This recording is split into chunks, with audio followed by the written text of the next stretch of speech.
Itachi Uchiha is one of the most beloved characters in all of anime. His character arcs span the series, spinning an enigmatic web of hatred and eventually sympathy. This is something we can all agree upon. However, the anime community cannot seem to come to a consensus on one detail that we're going to discuss today, whether Itachi was really that powerful or not. So today I'm going to pull the curtain back and illuminate the truth of this burning question. Was Itachi really as powerful as we think? Or have we just been glazing him through a tinted lens? Let's find out. I'm going to break this video down into 3 parts that will detail categorically what exactly his capabilities are, and through this I hope to express my opinion clearly on the subject without outright telling you, though I doubt I'll be able to contain my feelings on this for very long. So let's begin with the most contentious factors to consider when power scaling Itachi: his illness and the drawbacks of the Mangekyo. Often called ninja cancer, Itachi suffered from a mysterious and unnamed disease that ravaged his body, and saw that he was likely to perish at a young age, with or without the intervention of Sasuke. Obito even states that Itachi was prolonging his life with medication, something he was likely doing for some time. Remember that we have no clue what he was doing during the time skip, so many people assume that the disease really took its effect during this time, and he was more or less hospitalized for the duration of said time skip. This disease caused Itachi to suffer from some serious symptoms that acted to limit his combat abilities, such as coughing up blood and extreme exhaustion. And these are just the symptoms that we can visibly see or discern through his actions. It was likely that he was suffering from generalized weakness and inability to catch his breath, which could lead to dizziness and other issues that would only be exacerbated by straining himself. And if engaging in a high-speed ninja battle isn't classified as straining oneself, I don't know what is. Now, I'm gonna note for clarity that in the Naruto Jinraiden, The Day the Wolf Howled, which takes place after Sasuke had defeated Itachi but before his fight with B, it goes into a little detail about Itachi's illness, and there's a bit of dialogue in there about the medicine Itachi was taking, and it causing, and I quote, "it provoked a searing pain to the lungs and contaminated the blood of who made use of it." And people take this statement, specifically the section about his contaminated blood, and use that as the rationale to explain Itachi coughing up blood. And to be fair to them, it doesn't sound too far-fetched, but it's not concrete enough evidence to prove either way that the severe symptoms we see Itachi exhibit were a result of this powerful medicine, or his illness that was explained to have destroyed his body beyond repair. I won't go into further detail, but I thought it'd be important to note either way. Then we have to talk about his Mangekyo and the incredible strain that it took on him. The Mangekyo, as we know, has extreme consequences linked to its use, notably blindness, extreme pain, and fatigue.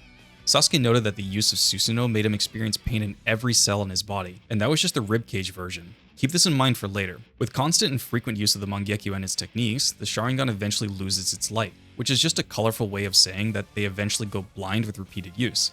This of course can be mitigated by obtaining the Eternal Mangekyo Sharingan, but has extreme moral implications that aren't exactly relevant for our purposes.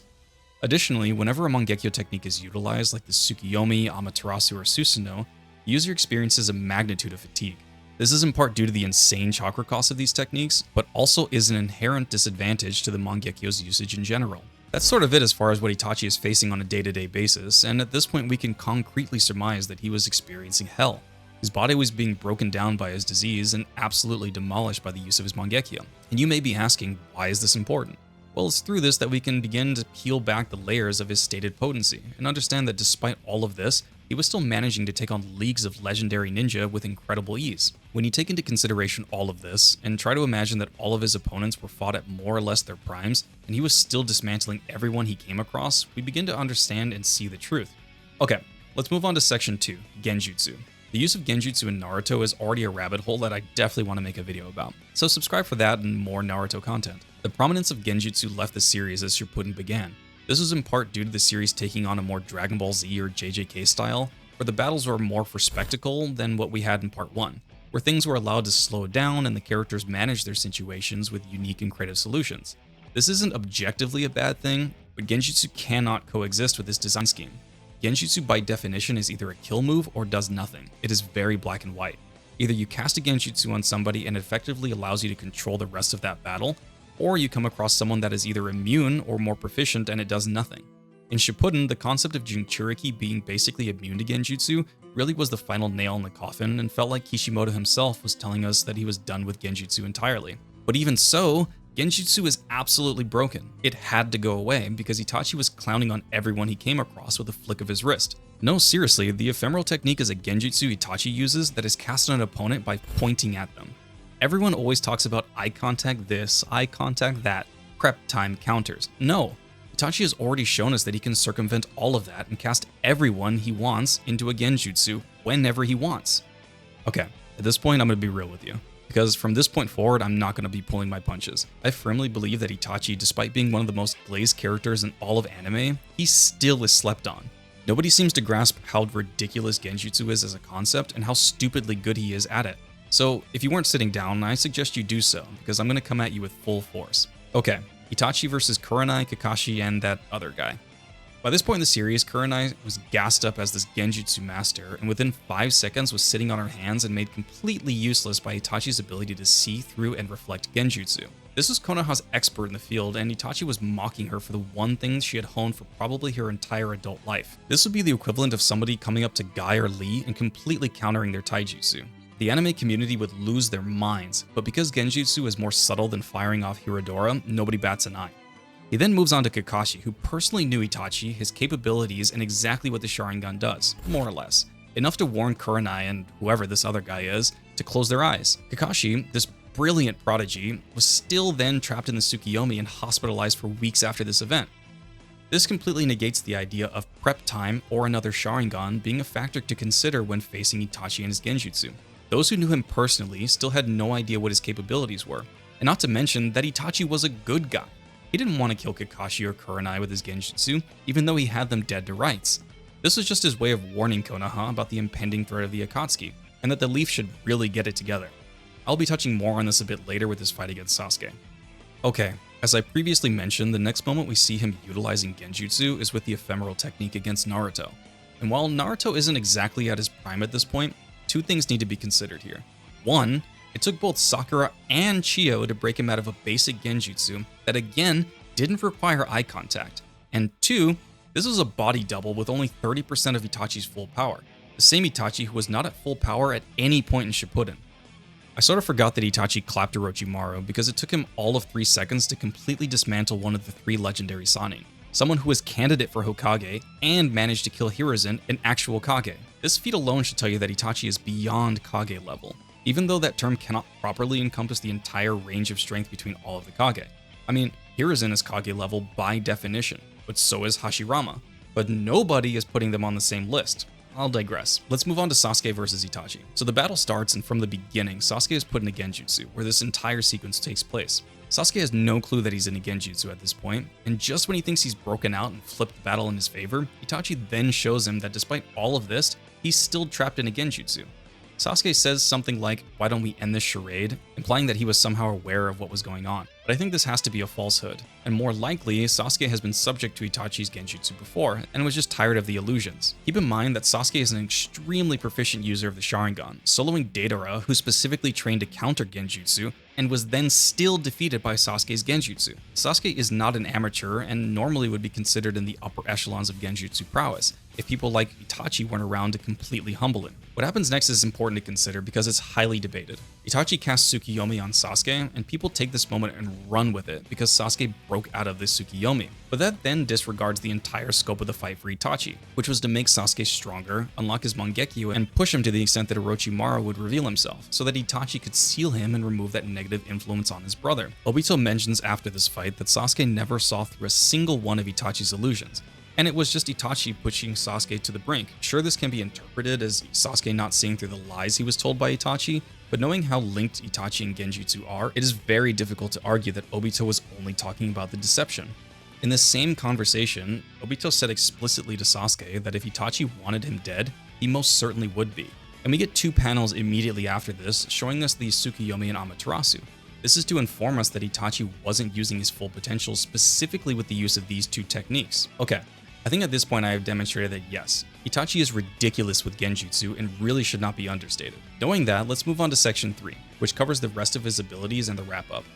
Not only was Itachi a supreme tactician and a world-class Genjutsu practitioner, but he also managed to learn 3 of the 5 chakra natures, with yin and yang being added in. He was skilled in fire, water, and wind, though we only know about wind release proficiency as a result of a data book, as he never utilized it on screen or in the manga.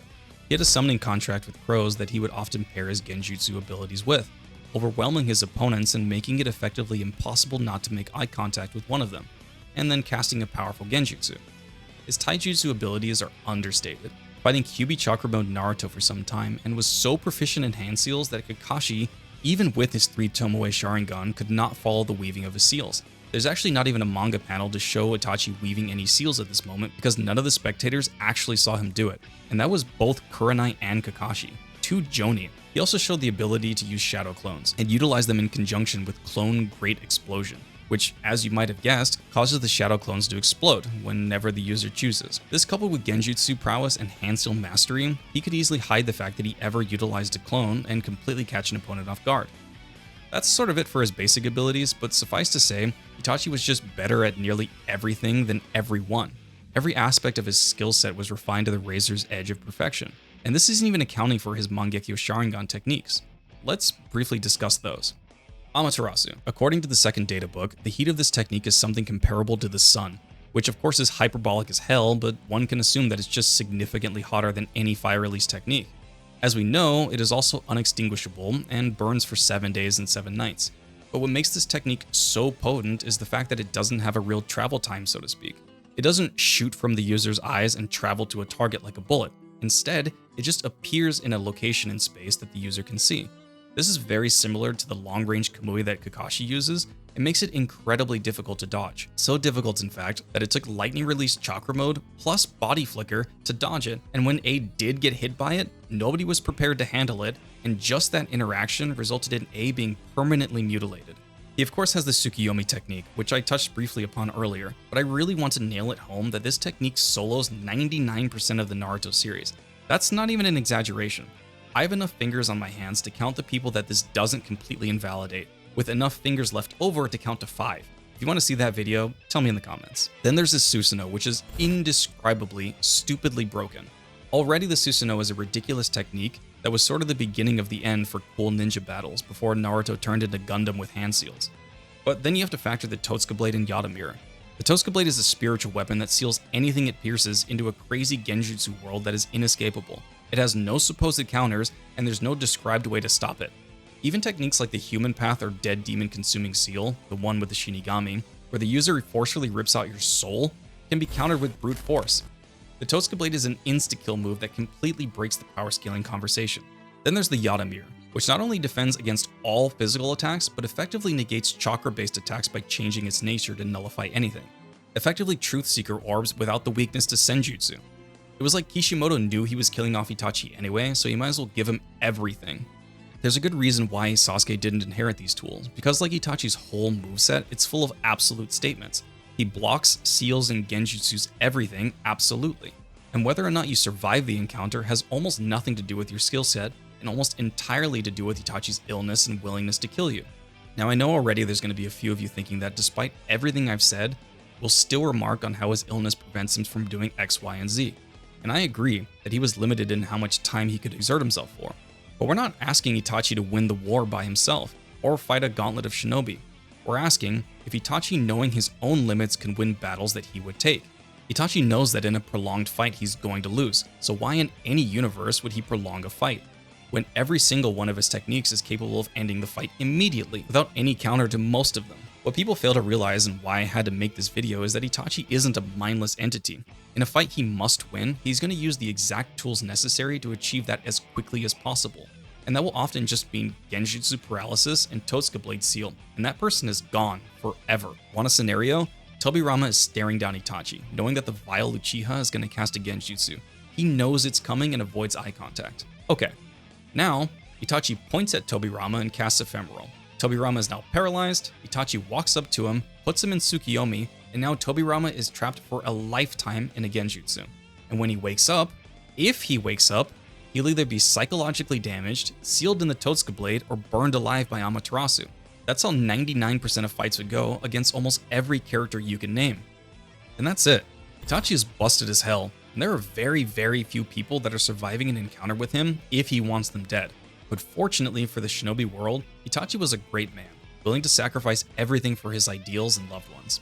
Thanks for watching. If you enjoyed, leave a like, comment, and subscribe. I love arguing with you guys in the comment section. It's becoming the best part of my day. Cheers.